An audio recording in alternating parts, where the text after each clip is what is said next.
호르몬 여인은 어린이가 결과에서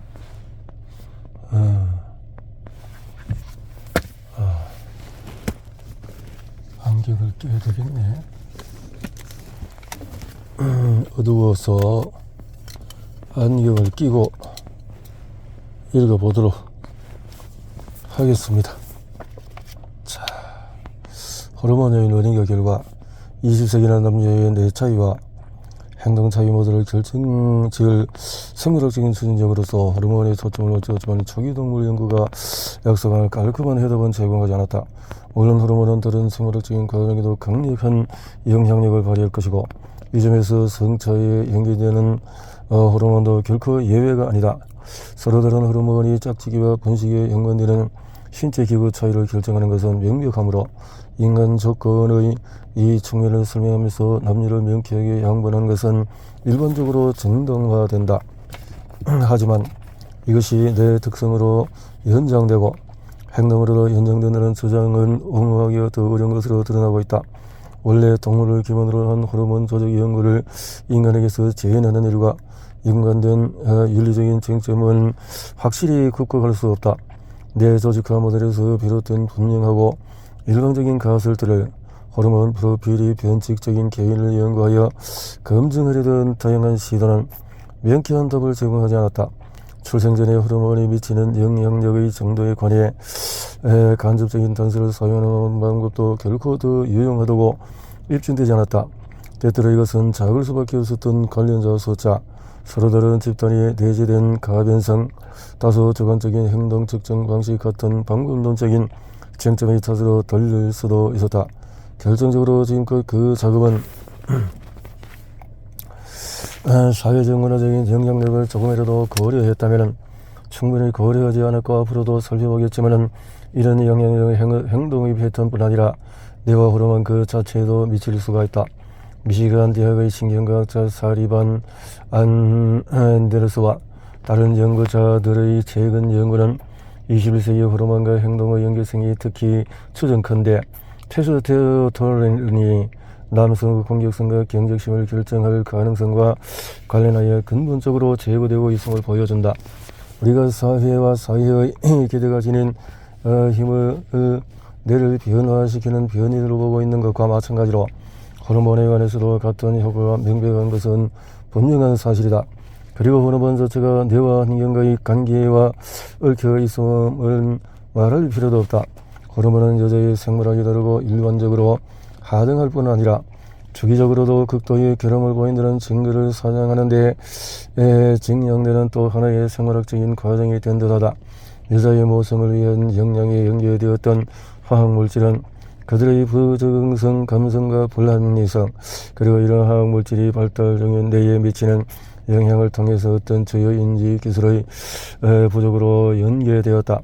반면에 가령 투여된 테스토스테론은 남자의 부성을 위한 영양뿐 아니라 남자에게 필요한 강압적인 성격 특성과 사격의 정책의 군사기에서 성공하는 데 필수적인 리더십 기술 그리고 다시 발달 중인 뇌에 미치는 개별 영향을 통해 위대한 사상가와 창의적인 과학자가 되는 데 요구되는 인지적인 역량으로까지 연결되었다.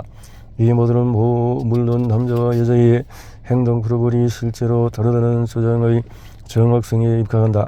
좋은 과학은 일화와 사기를 넘어서 건전한 방법론을 기반으로 강력한 증거를 제공할 필요가 있다. 이제 인간 행동의 학문이 이런 기대에 얼마나 잘 부응해 왔는지 살펴보자. 엉터리 심리학의 부상. 20세기에 출현한 심리학은 성차 탐구의 탐색 방안을 하나 더 제공했다. 이 새로운 과학은 우리가 남녀의 뇌와 행동을 이해하는 데 어떤 영향을 미쳤을까? 심리학자이자 젠더차 학문의 선구자였던 헬렌 톰퍼슨 울리는 다음과 같이 요약을 했다. 1910년에 아마 과학이를 열망하는 분야 중에서 명백한 개인적인 편견을 지지한다는 명분으로 희생된 논리 근거 없는 주장, 심지어 감상적인 헛된 소리가 여기만큼 제멋대로 확장되어 온 분야는 없을 것이다. 이 영문은 2010년에 코델리아 파인이 한 말에 반영되어 있다.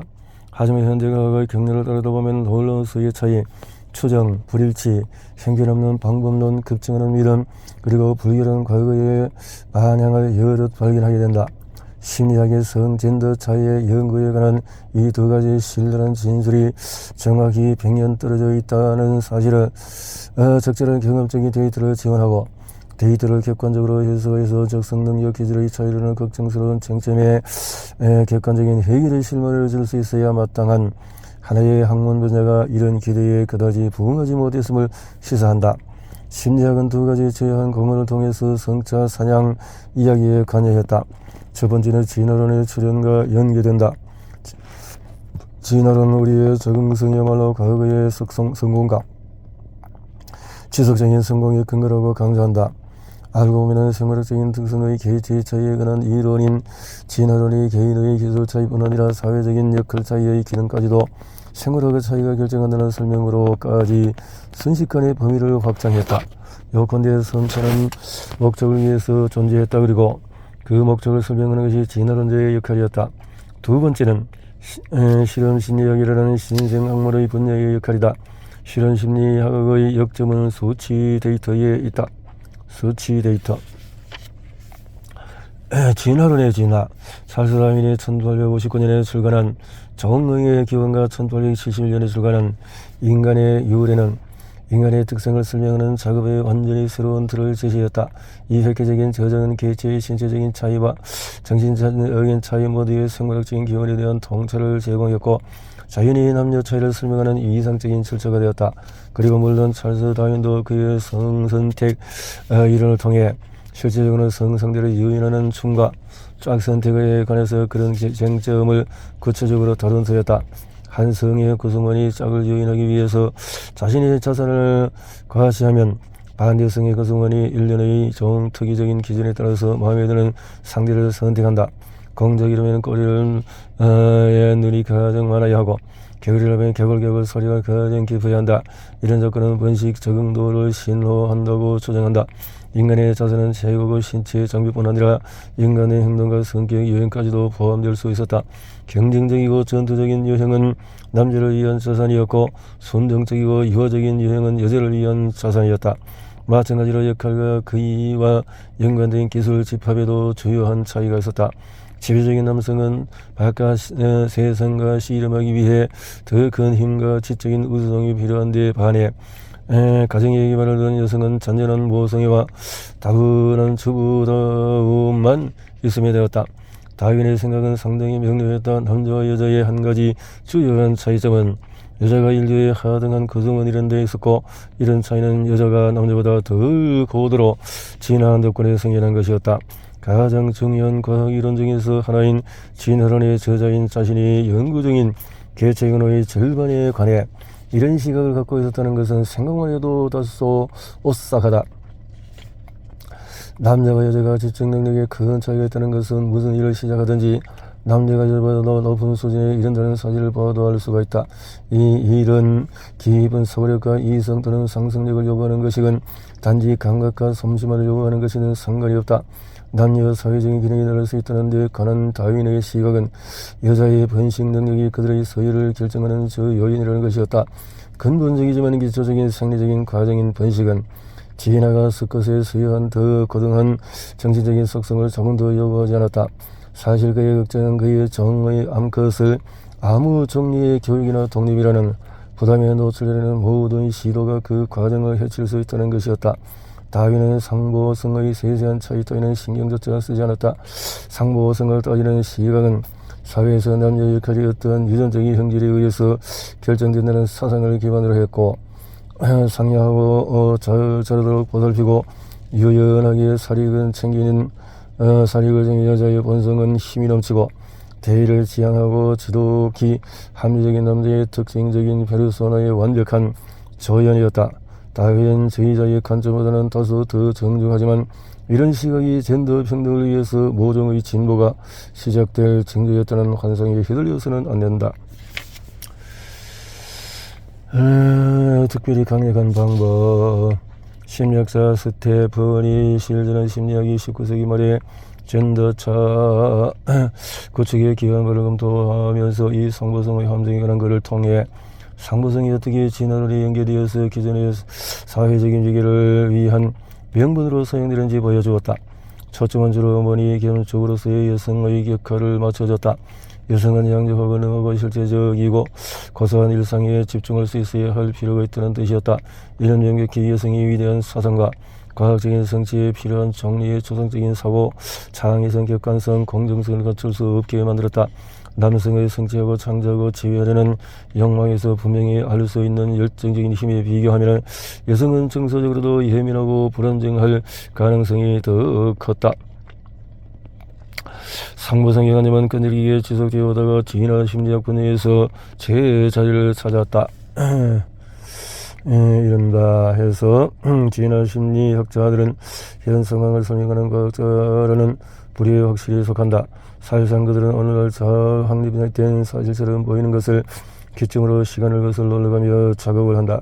그리고 진화세에서 이 사실에 맞는 설명을 찾아서 현 상황의 이유로 제시한다. 우리가 나중에 보게 될 예는 2007년 시각 신경과학자 애니아 허벌트와 링야 저가 보고한 여성의 분홍색 선호에 대한 것이다.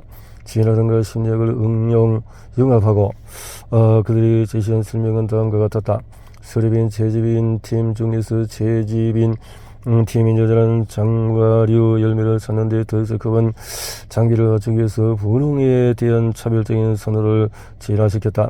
반대로 메모들을 사용하는 상대 팀은 지평선을 효과적으로 훑어볼 수 있도록 바른쪽 스펙트럼을 더 익숙해졌다. 남자 여자의 차이점이라는 거네요. 공감형과 체계화형. 공감형과 체계화형. 진화 심리학 진영의 한 발을 담그고 있는 동시대의 심리학의 이론 하나는 앞장에서 잠깐 언급한 바 있는 영국의 심리학자 사이먼 베런코어의 공감 체계화 이론이다. 사이먼 베런코어는 이 두 가지 특질을 인간 행동의 원동력으로 지목한다. 공감한 타인의 생각과 정서를 인지하고 이에 응답하려는 욕구로서 인지적으로 목록화하는 형식 수준에서뿐 아니라 정동 수준에도 작용한다. 그래야 타인의 정서가 울리는 반응을 지불하며 이런 타인의 행동을 이해하고 예측하게 한다.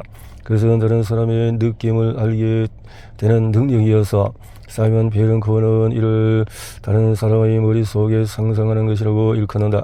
그것은 자연스럽고 느리게 들지 않으며 효과적으로 소통하고 사회적인 네트워크를 형성하는 데 필수적이다. 반면에 체계화는 체계를 분석하고 탐색하고 구성하고 싶어하는 욕구, 규칙에 기반을 둔 사건이나 과정에 끌리거나 심지어 필요를 느끼는 것, 주변 정황에서 조직화 원리를 추출하여 예측 가능한 세상을 만드는 것이다.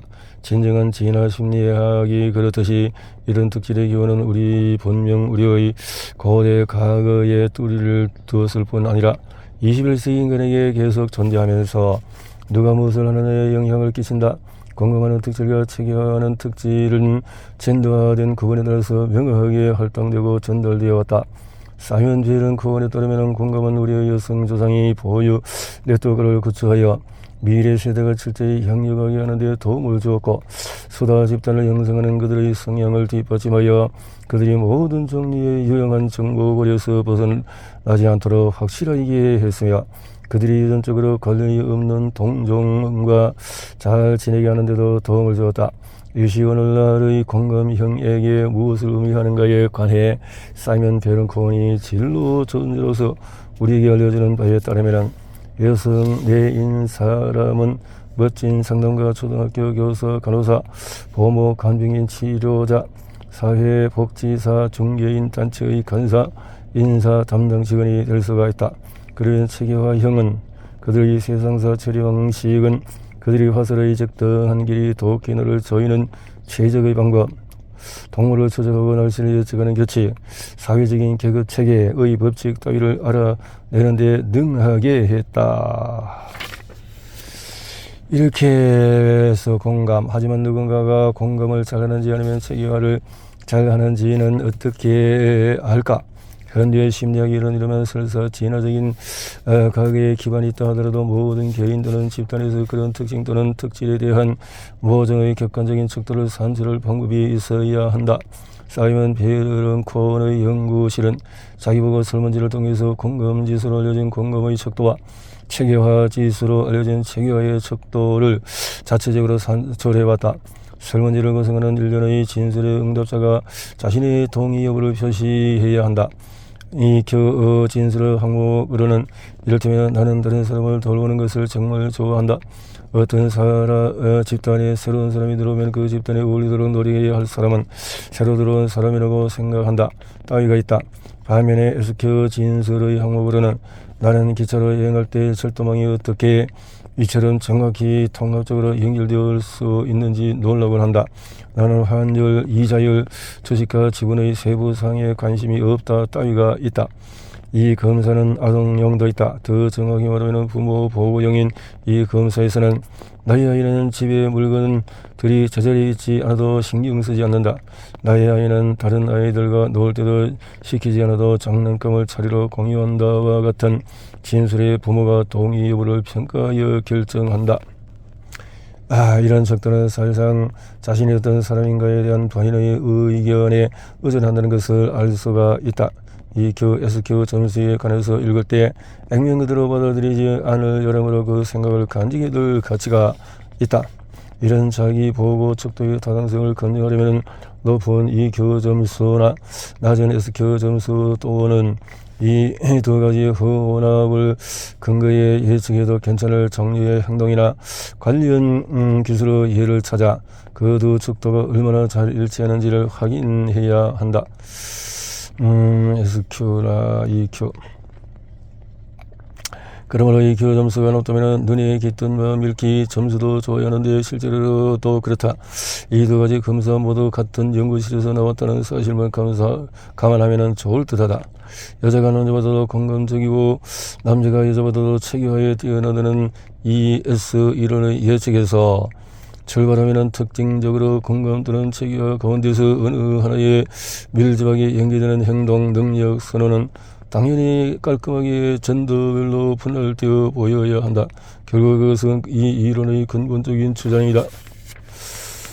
예컨대 이과대 문과로는 대학과 선택도 이 젠더별 분할과 어떤 식으로든 관계가 있어야 한다. 하지만 사이먼 베런콘의 연구실에서 나온 다른 논문은 EQ, SQ 점수와 밀접히 연관되어야 할 젠더가 대학학과 선택을 예측하는데 가장 중요한 요인이 아니라는 점을 보여주었다. 이 이론은 체계화형이 규칙을 기본으로 한 이과에 끌리리라 예측할 것이고 이런 사실이었지만 그 유의미한 성차는 전혀 없었다.